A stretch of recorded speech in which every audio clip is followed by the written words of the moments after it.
যদি চলতি ট্রেনের নিচে কোনো মানুষ শুয়ে পড়ে তাহলে তার কি জীবন বাঁচবে নাকি সে মারা যাবে?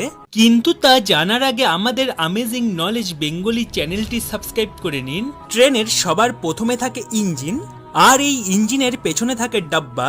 একটি ট্রেন দুটো অংশে ভাগ থাকে। ওপরের ভাগে থাকে ট্রেনের ডাব্বা যেখানে যাত্রীরা বসে, আর নিচে থাকে ট্রেনের সেই সব মেশিন যার সাহায্যে একটি ট্রেন চলে, যেমন চাকা, ফিউল ট্যাঙ্ক আরও অন্য সব মেশিন।